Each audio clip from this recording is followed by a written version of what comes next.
ನಾನೊಂಥರ lucky ಅನ್ಸುತ್ತೆ. ಅದಕ್ಕೆ previous ವಿಡಿಯೋದಲ್ಲಿ ಭಗವಂತನೇ ಹೂವು ಕೊಟ್ರು, ಇವಾಗ ರ್ಯಾಂಡಮ್ ಆಗಿ ಅಜ್ಜಿಯಿಂದ ಆಶೀರ್ವಾದ ಸಿಕ್ತು. ಯಾರಿ ಅಜ್ಜಿ ಮ್ಯಾಟ್ ಇದೆ, ಪೂರ್ತಿ ವಿಡಿಯೋ ನೋಡಿ. ಬೆಳಿಗ್ಗೆ ಲೇಟ್ ಆಗಿತ್ತು, ಅದಕ್ಕೆ ಹರಿಬರಿಲಿ ಬ್ಯಾಕ್ ಪ್ಯಾಕ್ ಮಾಡ್ಕೊಂಡು ಹೊರಟೆ.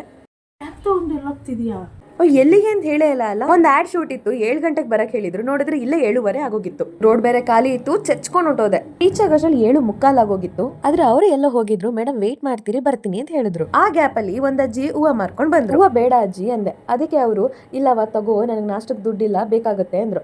ಅದಕ್ಕೆ ನಾನು ಏನಾದ್ರು ತಿಂತೀರಾ ಅಂತಂದೆ. ಅವ್ರು ಹೂ ಅಂತ ಹೇಳಿದ್ರು. ಸರಿ ಅಂತ ಹೇಳಿ ಒಂದ್ ದೋಸೆನ ಪಾರ್ಸಲ್ ಮಾಡಿಸ್ದೆ. ಹಂಗೆ ಕಾಫಿ ಕುಡ್ಕೊಂಡು ಅಜ್ಜಿ ಹತ್ರ ಮಾತಾಡ್ಕೊಂಡು ನಿಂತ್ಕೊಂಡೆ. ಅಜ್ಜಿ ಹೇಳಿದ ಕತೆ ಕೇಳಿ ಸ್ವಲ್ಪ ಮೂಡ್ ಅಪ್ಸೆಟ್ ಆಯ್ತು. ಈ ಮಧ್ಯದಲ್ಲಿ ಅಪ್ಪು ಸರ್ ಅವ್ರು ಹೇಳಿರುವಂತ ಒಂದ್ ಮಾತು ನೆನಪಾಯ್ತು. ನಾವು ಬದುಕ್ತಿರೋ ಬದುಕು ಎಷ್ಟೋ ಜನರ ಕನಸು. ಈ ಮಾತು ಎಷ್ಟು ನಿಜ ಅಲ್ವಾ? ಅದಕ್ಕೆ ಹೇಳೋದು, ನಿಮ್ ಬದುಕಿನ ಪ್ರತಿಯೊಂದು ನಿಮಿಷನ ಎಂಜಾಯ್ ಮಾಡಿ ಅಂತ. ಇದಾದ್ಮೇಲೆ ಅಜ್ಜಿ ನಿನಗೆ ಎಷ್ಟು ಹೂವು ಬೇಕೋ ಅಷ್ಟು ತಗೋ ಅಂತ ಹೇಳಿದ್ರು. ನಾನು ಅಜ್ಜಿ ಬೇಡ, ನನ್ಗೊಂದು ಆಶೀರ್ವಾದ ಮಾಡಿ ಸಾಕು ಅಂತ ಹೇಳಿ ಆಶೀರ್ವಾದ ತಗೊಂಡು ಮುಂದೋದೆ.